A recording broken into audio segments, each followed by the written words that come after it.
کہ واقعی یہ بہت بڑا یونیورسل ٹروتھ ہے کہ اللہ تعالیٰ نے دنیا میں جن کاموں سے روکا ہوا ہے وہی کام جنت میں انعام کے طور پہ آپ کو ملنے والے ہیں. ٹھیک ہے, جن جن چیزوں سے روک دیا ہوا ہے تو سر وہ روکا اسی لیے ہے کہ تھوڑی دیر صبر کر لو, تمہاری انسٹنکٹ میں ان ساری چیزوں کی محبت میں نے ڈال دی ہے, لیکن اس کو پورا کرنے کا موقع یہ دنیا نہیں ہے, وہ آخرت ہے. دنیا میں میری مان کے نا اپنی انسٹنکٹ کے خلاف چلو, تھوڑی دیر کے لیے صبر کر لو, روزہ کھل جائے گا. یہ دنیا میں بھی ہم نے ایک بڑا روزہ بھی رکھا ہوا ہے جس میں ہم نے حرام سے بچنا ہے, اور اس کی افطاری جنت میں ہوگی. روزے کے دوران آپ کھا پی سکتے ہیں, تو روزے کے بعد کھاتے پیتے کیوں ہیں؟ اس لیے کھاتے پیتے ہیں کہ بس اب وہ اللہ نے جو آزمائش تھی وہ ختم کر دی. اس طریقے سے دنیا میں اللہ نے جن چیزوں سے روکا ہوا ہے یہ ساری چیزیں حلال ہو جائیں گی, لیکن یہ لال اس کے لیے ہوں گی جس نے روزہ رکھا ہوگا, اسی کی افطار ہوگا. کھوجے کا تو نہیں ہوگا, اس کی تو پھینٹی لگ جائے گی. اسی لیے میں کہتا ہوں دنیا آپ اللہ کی مرضی کی گزاریں, آخرت آپ کی مرضی کی ہوگی. اور اگر دنیا آپ نے اپنی مرضی کی گزاری پھر آخرت آپ کی مرضی کی نہیں ہوگی, پھر ولیعوذ باللہ تعالی اللہ کی مرضی کی ہوگی, جو اللہ کے وعدے ہیں اپنے پیغمبروں کے ذریعے کہ جو میرے نافرمان ہیں میں انہیں عذاب دوں گا. اللہم اجرنا من النار, اللہم اجرنا من النار, اللہم اجرنا من النار. سورہ آل عمران میں بھی ہے نا, زُيِّنَ لِلنَّاسِ حُبُّ الشَّهَوَاتِ مِنَ النِّسَاءِ, اور اس کے بعد کافی چیزیں اللہ نے گنوائی ہیں کہ اللہ تعالیٰ نے مزین کر دیا ہے انسان کے لیے, یعنی دنیا کی جو اٹریکٹفل چیزیں ہیں ان میں سے عورتیں ہیں, مال ہیں, بیٹے ہیں, سونا چاندی کے یعنی ڈھیر ہیں, اور نشان زدہ گھوڑے ہیں, برانڈڈ کاریں ہیں آج کل کے دور میں. تو یہ ساری کی ساری چیزیں اللہ تعالیٰ نے ان کی محبت ڈال دی ہے, لیکن یہ محبت اللہ کو کراس نہ کر جائے, لمیٹڈ رہے. ان لمیٹڈ ہوگی جنت میں, جنت میں زندگی بھی ان لمیٹڈ ہے, نعمتیں بھی ان لمیٹڈ ہیں. یہاں تو پابندی ہے آپ کے اوپر چیزوں کی, تو یہ اللہ نے اس لیے رکھی ہیں کہ آپ کو جنت کی قدر ہی تب آنی تھی کہ جب آپ کے دل میں ان چیزوں کی طرف رغبت پائی جاتی ہو. اگر آپ کو پیاس ہی نہ لگے تو ٹھنڈے پانی کی رغبت کیا ہوگی؟ پیاس کے بعد ہی قدر آئے گی. تو دنیا میں اللہ تعالیٰ نے یہ ساری چیزیں جو اٹریکٹ فل تھیں وہ رکھیں, اس کے بعد اللہ نے آزمایا اس حد کو کراس نہیں کرنا, یہ حد کو کراس کرنے کا موقع تمہیں دوں گا اور ہمیشہ کے لیے دوں گا, بس تھوڑا سا روزہ رکھ لو, آخرت میں افطار کروا دوں گا. اور جب وہ افطار ہوگا تو پھر آپ جو مرضی کریں. قرآن پاک میں کئی جگہ ہے نا کہ جنت میں ہر وہ چیز ہے جو تم چاہو گے. صحیح بخاری مسلم میں حدیث ہے, جنت میں اللہ تعالیٰ فرماتا ہے میں نے اپنے بندوں کے لیے وہ نعمتیں تیار کر رکھی ہیں جو نہ کسی آنکھ نے دیکھی, نہ کسی کان نے سنی, نہ کسی کے دل پہ کھٹکا گزرا. پھر نبی علیہ السلام نے سورہ السجدہ کی آیت تلاوت کی کہ میں نے اپنے بندوں کے لیے ان کی آنکھوں کی ٹھنڈک نعمتیں جنت میں چھپا کے رکھی ہیں. میں اکثر کہتا ہوں کہ انسان کے پاس سب سے بڑی جو خواہش ہے نا انسان کی, نمبر 1 یہ ہے کہ مجھے موت نہ آئے, نمبر 2 مجھے کوئی تکلیف نہ آئے, نمبر 3 میں بوڑھا نہ ہوں, ہمیشہ انجوائے کرتا رہوں ینگ ایج. یہی ہے نا 3 خواہشات. اگر یہ 3 چیزیں دنیا میں آپ کو مل جائیں تو سر خدا کو پھر کس طرح رسپانس کرنا ہے؟ آپ سے میں بھی پوچھ لیتا ہوں, اگر آپ کو کوئی مصیبت پریشانی نہ آئے, آپ بوڑھے نہ ہو اور آپ کو موت بھی نہ آئے, تو خدا آپ کی ضرورت ہی نہیں. اور خدا میں یہی کوالٹیز ہیں کہ اس کو موت نہیں آتی ہے, اس پہ کبھی زوال نہیں آتا, اس لیے خدا کسی کا محتاج نہیں ہے نا. ہماری ضرورت خدا ہے لیکن ہم خدا کی ضرورت نہیں ہے. اللہ کہتا ہے میں غنی ہوں. اور جنت میں آپ کو یہ تینوں خواہشات اللہ نے جنت میں جاتے ہی جو آپ کو پہلے سمجھ لینا 3 جو تمغے ملنے ہیں نا وہ یہی ہیں. صحیح مسلم میں حدیث ہے, اعلان ہوگا جنتی ہو تو میں مبارک ہو. جنت میں انٹر ہوتے ہی آج کے بعد کبھی مرو گے نہیں, ہمیشہ زندہ رہو گے. اور بخاری مسلم میں حدیث ہے کہ موت کو مینڈے کی شکل میں میدان محشر میں لا کے قتل کر دیا جائے گا. جنتی خوش ہوں گے کہ اب موت آنی نہیں ہے, اور دوست کی کہیں گے وہ کاش ہمیں موت آ جاتی.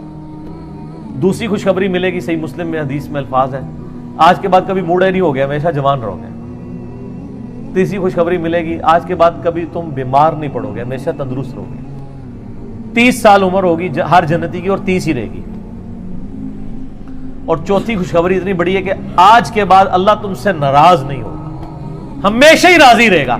یعنی جنت میں جو مرضی کرو ناراضگی اللہ کی ہو ہی نہیں سکتی، کیونکہ جنت میں یہاں شراب حرام ہے، وہاں شراب جائز ہے. آپ کون سی نافرمانی دنیا میں سوچ سکتے ہیں، وہ جنت میں آپ کو گارنٹی دیتا ہوں آپ کر سکتے ہیں. تو اللہ نے کہاں سے ناراض ہونا ہے؟ نماز ہی کوئی نہیں. آپ کہیں گے نا دنیا میں سب سے بڑی نافرمانی ہے کہ میں نماز چھوڑ دیں، جنت میں کوئی نماز نہیں ہے. کوئی کہتا ہے شراب سب سے بڑی ہے تو پئیں سر جتنی مرضی پئیں.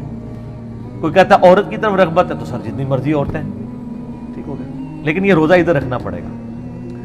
اور یہ اللہ تعالیٰ نے ویسے آزمائش میں ڈالا ہے، اس میں کوئی شک نہیں. صحیح مسلم میں حدیث ہے کہ نبی علیہ السلام فرماتے ہیں اللہ تعالیٰ نے جنت کو ناگوار چیزوں سے ڈھانپ رکھا ہے. جنت تک پہنچنے کے لیے بڑی ناگواری آپ کو ہوگی، اور دوزخ کو خوشنما چیزوں سے ڈھانپ رکھا ہے. یعنی دوزخ کے اوپر تو کڑگا لگا ہوا ہے، ہر بندے ہی ادھر بڑھے گا، اور جنت والا بندہ سوچے گا 10 بار یار بڑا اوکھا ہے، ایک کون کاٹ سکتا ہے. یہ حدیث مسلم شریف میں. اس کی ایکسپلینیشن ایک حدیث ہے ابو داؤد میں، سنن نسائی کے اندر، سنن ابن ماجہ میں، بڑی ڈیٹیل حدیث ہے. یہ ساری حدیثیں آپ کو مشکات کی تیسری جلد میں جنت والے چیپٹر مل جائیں گی. وہ بڑی مزے کی حدیث ہے کہ اللہ تعالیٰ نے جب جنت کو پیدا فرمایا نا تو حضرت جبرائیل کو کہا ذرا جنت دیکھ کے آؤ. وہ آئے کہتے ہیں یا اللہ کیا بات ہے، مجھے تو نہیں لگتا کوئی بندہ سر دھڑ کی بازی نہ لگا دے جنت میں پہنچنے کے لیے. مجھے لگتا ہے یہ سارے لوگ ہی جنت میں پہنچ جائیں گے کیونکہ جگہ ہی بڑی زبردست ہے. اللہ نے فرمایا اچھا. پھر اللہ نے جنت کو ناگوار چیزوں سے ڈھانپ دیا. دنیا میں نمازوں کی مشقت، بیوی بچے ماں باپ کے ساتھ اس نے سلوک کی مشقت، حلال و حرام کے فرق کی مشقت، روزوں کی مشقت، کتنی مشقتیں ہیں، شریعت کی پابندیاں. اللہ نے فرمایا آپ جا کے ذرا جبرائیل دیکھو. واپس ہے، انہوں نے کہا اللہ تیری عزت کی قسم مجھے نہیں لگتا کوئی بندہ جنت میں پہنچنے میں کامیاب ہوگا، اتنی ہرڈلز رکھ دی ہیں تو نے. اللہ نے فرمایا اچھا آپ دوزخ کو دیکھو. دوزخ کے کہتے ہیں یا اللہ تیری عزت کی قسم کوئی بندہ بھول کے بھی کوشش نہیں کرے گا کوئی ایسا کام کرے کہ ادھر آئے، یہ تو بڑا عذاب ہے. پھر اللہ تعالیٰ نے دوزخ کو ڈھانپ دیا دنیا کی خوشنما چیزوں سے، اٹریکٹفل چیزوں سے، شہوات سے. کہا جبرائیل آپ دیکھو. دیکھ کے انہوں نے کہا یا اللہ مجھے نہیں لگتا کوئی بندہ دوزخ سے بچ پائے گا، کیونکہ ہر راستہ ہی دوزخ کی طرف لے جانے والا ہے، جتنے بھی اٹریکٹفل جو ہماری انسٹنکٹ میں اٹریکٹفل ہے. لیکن سر تھوڑا سا روزہ رکھ لیں سب کچھ ختم ہو جائے گا. صحیح مسلم میں حدیث ہے اللہ تعالیٰ دنیا میں جس نے یاشی کی زندگی گزاری ہوگی نا، قیامت والے دن اللہ تعالیٰ نا اس کو بلوائے گا اور کہے گا فرشتوں ذرا اسے ایک پھیرا لگاؤ نا دوزخ کا، کیونکہ دنیا میں بڑا کہا گیا ایک ہی پھیرا لگنا ہے. کہنے نا لوگ. سورہ فرقان میں اللہ تعالیٰ فرماتا ہے کہ دوزخ تھوڑی دیر کے لیے ہو یا زیادہ دیر کے لیے بڑی بری جگہ ہے رہنے کی. یہ مسلمان ہے جو بدماشی کے ساتھ کہتا خیر ایک پھیرا ہی لگے گا، اور حالت اس کی یہ ہے کہ موم بتی کے فلیم میں 10 سیکنڈ کے لیے یہ ہاتھ نہیں رکھ سکتا. اور بخاری مسلم کی حدیث ہے کہ آخرت کی آگ دنیا کی آگ سے 70 گنا زیادہ تیز ہے، اور جس کی یہ اوقات ہے کہ وہ دنیا کی آگ کے اوپر صرف ہاتھ نہیں فلیم کے اوپر رکھ سکتا، وہ آگ کے اندر جلنے کے لیے تیار ہو جائے. تو یہ کہانی صرف اپنے آپ کو کرائی نہیں ہے انہوں نے. دنیا میں کسی کہا جائے نا کہ فجر چھوڑنے میں فجر سے زور تک 10 بائی 10 کے ایسے کمرے میں آپ کو قید کیا جائے گا کہ جس میں 100 کوبرا سانپ ہوں گے، 100 بچھو ہوں گے، 100 اژدھے ہوں گے، لیکن ایک ہی پھیرا لگے گا ایک نماز کے پیچھے، فجر کے پیچھے فجر سے زور، زور کے پیچھے زور سے اثر، اور جتنے دنوں کی نمازیں ہیں اتنے دن لگے گا. کچھ سوچ سکتا ہے؟ اس لیے کہ ہم نے امیجن کیا ہوا ہے. دنیا نقد ہے نا، آخر میں کہتے خیر ہو یار اینڈ تے چھاڑ ہی دے گا نا، کہانی ایڈا سوکھا کام نہیں ہے. اچھا وہ مسلم شریف کے الفاظ ہیں، اللہ تعالیٰ ہمارے کا ذرا اس کو لگاؤ نا دوزخ کا ایک پھیرا، جس نے دنیا میں بڑی یاشی کی ہے. جب وہ پھیرا لگا کے آئے گا نا، ایک پھیرا صرف، اللہ پوچھے گا ہاں بھائی کوئی دنیا میں خیر دیکھی تو نے؟ اور کہے گا یا اللہ تیری عزت کی قسم میں نے تو دنیا میں کوئی خیر کا ایک دن بھی نہیں گزارا. وہ پوری زندگی کی یاشی کافور ہو جائے گی ایک پھیرے پہ. پھر اللہ تعالیٰ ایک مفلس بندے کو بلائے گا جس نے دنیا میں حلال و حرام کی تمیز کر کے ڈر ڈر کے زندگی گزاری ہوگی. اللہ فرمائے گا فرشتوں ذرا اس کا حساب کتاب تو بعد میں کرتے ہیں، ذرا جنت کا ایک پھیرا لگاؤ. جنت کا پھیرا لگا کے اللہ تعالیٰ کہے گا دنیا میں کوئی مشکل؟ کہے گا یا اللہ کوئی مشکل نہیں، دنیا پوری تکلیف میں کاٹی ہوگی، لیکن وہ ایک پھیرا وہ ساری کی ساری دنیا کی تکلیف کو کافور کر دے. یہاں پہ بھی جو لوگ پوزیشن ہولڈرز ہیں، ٹھیک ہے، تو ہم خود بھی یعنی رہے الحمدللہ، یعنی اتنی محنت سے پڑھتے تھے یونیورسٹی میں، جب پوزیشن آتی تھی تو ہمیں اپنی وہ آج تو مجھے وہ راتیں بھی یاد نہیں ہیں جو ہم نے تکلیف کی کاٹی ہوئی ہیں، بلکہ یاد بھی نہیں کہ کبھی جو ہے وہ پڑھائی لکھائی کر کے تو کدھر تک. کیوں جی عارف صاحب یہ میرے سینئر ہے نا یونیورسٹی میں، ان کو پتہ ہے کہ جو یعنی کتنا مشکل پڑھائی والا معاملہ ہوتا تھا. تو لیکن آج ہمیں یاد بھی نہیں ہے, کیونکہ جب اینڈ رزلٹ مل جاتا ہے نا, آپ اس پرانی تکلیف کو بھول چکے ہوتے ہیں. یہی آخرت کے معاملے میں بھی ہوگا کہ دنیا کی تکلیف کوئی تکلیف نہیں رہے گی. اس لیے مسلم شریف کی حدیث ہے کہ دنیا مؤمن کے لیے قید خانہ ہے اور کافر کے لیے جنت ہے. قید خانے میں تو یاشی نہیں ہوتی سر. قید خانہ اس لیے کہ آپ نے اللہ کی مرضی کے مطابق چلنا ہے. تو یہ واقعی حقیقت ہے کہ اللہ تعالیٰ نے آخرت میں ہر وہ چیز رکھی ہوئی ہے جس سے دنیا میں روک دیا ہے. دنیا میں اس لیے روکا ہے کہ یہ وہ آزما رہا ہے آپ کو, آپ کے انسٹنکٹ میں اس کی محبت ڈال دی ہے, اٹریکشن ڈال دی ہے. اگر آپ کی اٹریکشن نہ ہوتی تو میرے بھائی آپ کو جنت میں یہ انعام ہی نہیں تھا لگنا. پیاس ہی نہ ہو تو ٹھنڈے پانی کی قدر کیسے آتی, اور وہ پابندیاں لگا دی. اور سر اس حوالے سے میں آپ کو ایک آیت بتاتا ہوں. آیات تو سر اس کے اوپر اتنی ہے کہ میں گھنٹوں فی البدی بول سکتا ہوں. میرا مسئلہ نمبر 50 ہے, دنیا کی مذمت, رزق حرام کی مذمت, دنیا پرستی کا انجام اور اس کا علاج. وہ آپ اگر دیکھیں اس میں نے قرآن حکیم سے کراس ریفرنس پہ 11 آیات کور کی ہیں اور 17 حدیث بخاری اور مسلم سے, جن میں نے ایک آیت یہ سورہ الزخرف کی بھی کی تھی, جس میں اللہ تعالیٰ نے ایک بڑا عجیب و غریب, قرآن میں جب میں نے یہ پہلی دفعہ آیت سنی تھی نا, میں ہل گیا تھا کہ قرآن کس لیول کے اوپر جا کے چیزوں کو ڈسکس کرتا ہے. قرآن پاک میں چند حیران کن آیات میں سے یہ, اب آپ خود بھی حیران ہو جائیں گے یہ آیت سن کے. سورہ الزخرف, زخرف کہتے ہیں سونے کو, گولڈ کو. اس کی آیت نمبر ہے 33 آنورڈ. اعوذ باللہ من الشیطان الرجیم. ولولا ان یکون الناس امۃ واحدہ, اگر اس چیز کا خدشہ نہ ہوتا کہ سارے کافر ہو جائیں گے. ہائے ہائے ہائے ہائے, دنیا میں اتنی اٹریکشن ہے کہ اللہ تعالیٰ کہہ رہا ہے مجھے خدشہ تھا کہ دنیا میں اتنی اٹریکشن ہے کہ سارے ہی میرے منکر بن جائیں گے اگر میں دنیا والا معاملہ جو ہے وہ اس طرح ایکسپوز کر دیتا. وَلَوْلَا أَن يَكُونَ النَّاسُ أُمَّةً وَاحِدَةً, اگر یہ خدشہ نہ ہوتا کہ ساری انسانیت ہی ایک واحد امت اللہ کی منکر بن جائے گی. لَجَعَلْنَا لِمَن يَكْفُرُ بِالرَّحْمَنِ لِبُيُوتِهِمْ سُقُفًا مِّن فِضَّةٍ وَمَعَارِجَ عَلَيْهَا يَظْهَرُونَ, ہم رحمان کے کفر کرنے والے لوگوں کے لیے, اللہ کے دشمنوں کے لیے, ان کے گھر اور ان کے گھروں کی جو سیڑھیاں ہیں نا وہ چاندی کی بنا دیتے, اور ان کے گھروں کی چھتیں چاندی کی بنا دیتے کہ بھی جو اللہ کو نہیں مانے گا اس کا پورا گھر چاندی کا, یاشی کرے. تو سارے نے کہنا یہی کریے. اللہ میں ہمیں یہ خدشہ تھا کہ ساری کافر ہو جاؤ گے, کسی نے چپ دا روزہ نہیں رکھنا. آگے چلے. وَلِبُيُوتِهِمْ أَبْوَابًا وَسُرُرًا عَلَيْهَا يَتَّكِئُونَ, اور ان کے جو گھر ہیں, گھروں کے دروازے اور وہ جو ان کے تخت جن پہ وہ تکیے لگاتے ہیں, سب کے سب یعنی چاندی کے, وزخرفا, اور سونے کے بنا دیتے. سونے چاندی کے مکان ہو جاتے لوگوں کے. جو کافر ہونے کا اعلان کرتا ہے نا, ساتھ ہی اس کا مکان سونے کا بن جاتا. ویسے آپ امیجن کر لیں, آج جو لوگ یہاں پہ اپنا مذہب بدل کے دوسرے ملکوں میں جا کے پولیٹیکل اسائلم لے لیتے ہیں, ان سے یہ بعید تھا. اللہ تعالیٰ ہمارے, اگر ہمیں یہ خدشہ نہ ہوتا کہ ساری کافر بن جاؤ گے تو ہم کہتے ہیں کہ جو کافر ہے اس کے گھر سونا چاندی کا, اس کی چھتیں, گھر, سب کچھ یاشی کرو. وَإِن كُلُّ ذَلِكَ لَمَّا مَتَاعُ الْحَيَاةِ الدُّنْيَا, لیکن یہ سب نعمتیں دنیا کا متاع ہیں. وَالْآخِرَةُ عِنْدَ رَبِّكَ لِلْمُتَّقِينَ, آخرت یاد رکھنا صرف پرہیزگاروں کے لیے ہے اللہ کے. دنیا میں تو نیک آدمی امیر ہو بھی سکتا ہے, غریب بھی ہو سکتا ہے, مفلسی کی زندگی بھی ہو سکتی ہے, یاشی کی زندگی بھی ہو سکتی ہے. آخرت میں ایسا نہیں ہے. اس لیے میں کہتا ہوں آخرت آپ کے اختیار میں ہے, دنیا اللہ کے اختیار میں ہے. دنیا سے مراد جو آپ کی ڈیسٹنی میں معاملات ہوتے ہیں, آخرت اللہ کے جو رکھی ہے وہ آپ کے اختیار میں رکھ دی ہے.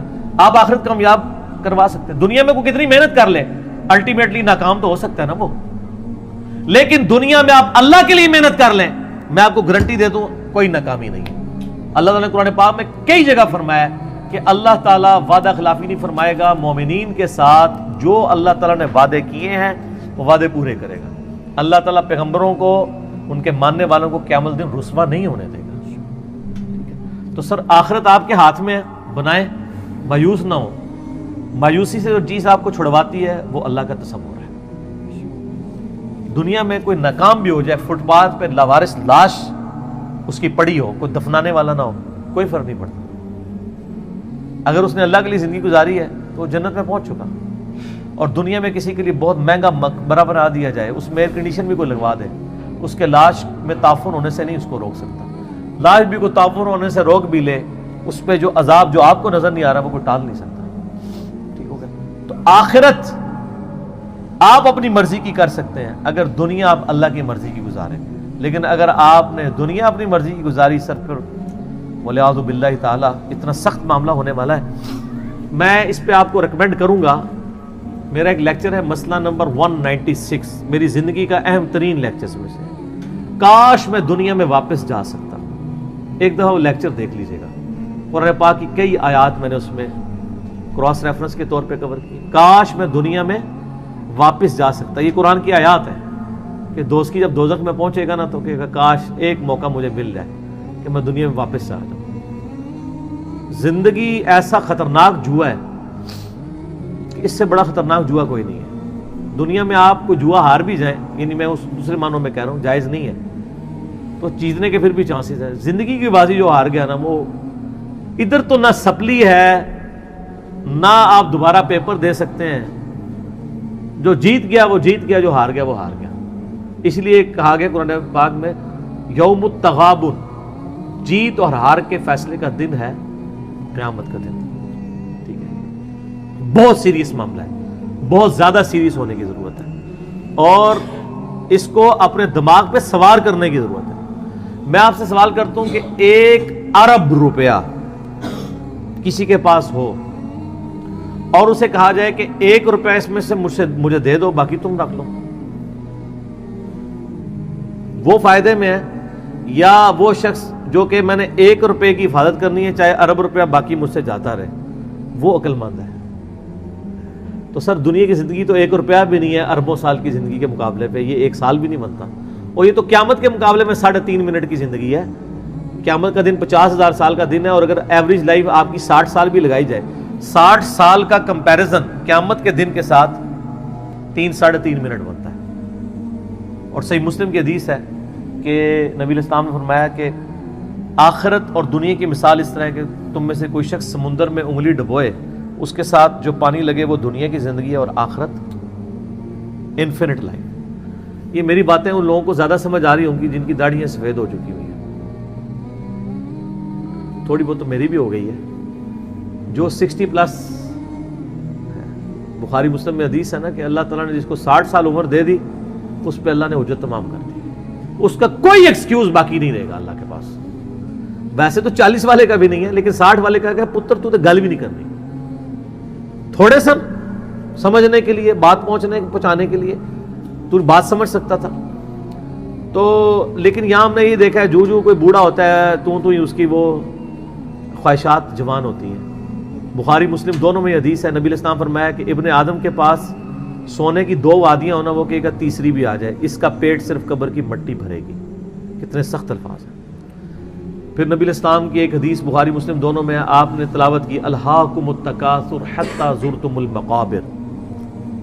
ٹھیک ہے، یہ آپ نے آیات تلاوت کی. پھر آپ نے فرمایا انسان کہتا ہے میرا مال میرا مال میرا مال. اوے تیرا مال تو وہ ہے جو تو نے کھا پی لیا یا پہن کر بوسیدہ کر لیا یا اللہ کی راہ میں خرچ کر کے آخرت کے لیے محفوظ کر لیا، باقی تو تیرے ورثاء کا مال ہے. تو آپ کا مال کون سا ہے؟ نمبر 1 جو آپ نے کھا پی لیا اور جو پہن لیا، اور تیسرا وہ جو اللہ کی راہ میں خرچ کیا، وہ آخرت میں اللہ نے 700 گنا کر کے اس سے بھی زیادہ لوٹانا ہے. اور ایک اور حدیث ہے، نبی علیہ السلام فرمایا انسان کے 3 دوست ہیں. جو 3 دوست ہیں، 2 دوست انسان کے قبر تک جاتے ہیں، ایک ہی قبر کے اندر جاتا ہے، وہ 2 واپس آ جاتے ہیں. اس کا مال اور اس کی اولاد واپس، اعمال ساتھ جاتے ہیں. بخاری مسلم میں حدیث ہے اے اللہ محمد اور آل محمد کو بس اتنا ہی دینا کہ ان کی روح اور جسم کا رشتہ برقرار رہے. سر وہ جو آج حدیث بھی ہے سورہ تحریم میں، بخاری مسلم میں الفاظ ہیں حضرت عمر حضور کو ملنے کے لیے گئے، جسم پہ چٹائی کے نشانات تھے، رونا شروع کر دیا کہ کیسر و کسرا دنیا کے مزے لوٹ رہے ہیں اور آپ اللہ کے پیغمبر ہو کے اس فقر کی زندگی میں. آپ فرمایا لگتا ہے عمر تیرے پہ حقیقت دنیا کی ابھی بھی نہیں کھلی. حضرت عمر پہ اس بات پہ ڈانٹ. یار یہ حضرت عمر کی خواہش کتنی معصومانہ سی خواہش تھی کہ یار میری نبی کے جسم کے اوپر والے حصے پہ کپڑا تو کم از کم ہوتا, بسترا تو ایک نرم ہوتا, کپڑا بھی نہیں تھا تبھی جسم پہ چٹائی کے نشان دیکھے. اس معصومانہ خواہش پہ بھی ڈانٹ پڑ گئی کہ یار تجھے دنیا کی سمجھ نہیں ہے, یہ بھی کیا تو نہیں چاہتا کہ کیسر و کسرا دنیا کے مزے لوٹے اور ہم آخرت کی سعادت. یہ ٹریننگ نبی علیہ السلام نے صحابہ کرام کی تھی. لیکن یہ عجیب معاملہ ہے کہ جس دین میں اتنا زہد ہو, دنیا کو 3 طلاقیں دی ہوئی ہوں, اس دین کے ماننے والے دنیا کے کتے بن چکے ہوئے ہوں اور وہ مال کمانے کے لیے کچھ بھی کر جائیں. بڑی حیران کن بات ہے. جن کے پیغمبر کی اتنی زہد کی تعلیمات ہوں, انہوں نے اتنا کچھ سکھایا ہوا ہو. یہ تو ایک ایسا ٹاپک ہے نہ ختم ہونے والا ہے, اس پہ گھنٹوں بولا جا سکتا ہے. میں اسی پہ اکتفا کرتا ہوں کہ یقیناً اللہ تعالیٰ نے جو نعمتیں دنیا میں رکھی ہیں اور ان نعمتوں کو بڑا لمیٹڈ رکھا ہے اور کئی معاملات میں روک دیا ہے, وہ انعام کے طور پہ ملیں گی. تو یہ روزہ انشاءاللہ جنت میں جا کے افطار کریں گے انشاءاللہ, نبی صلی اللہ علیہ وآلہ وسلم کے ساتھ انشاءاللہ.